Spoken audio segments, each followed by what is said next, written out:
Also dieses Mythos Schnarchen nervt, ist aber unbedenklich.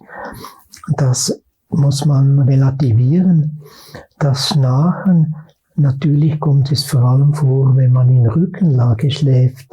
Aber das Schnarchen ist heute gerade mit den Strahlenbelastungen sehr oft verbunden mit Schlafapnoen, wenn man dann sieht, dass der Partner nebendran Atempausen hat, die 10 Sekunden und mehr dauern, dann sind das Schlafapnoen.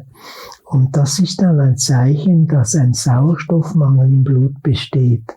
Und sehr oft kommt dieser Sauerstoffmangel eben von der allgemein verbreiteten Fehlernährung und voran von dem beliebten und leider auch von Ärzten empfohlenen Rotwein am Abend, welcher den beruhigen und den Schlaf fördern sollte.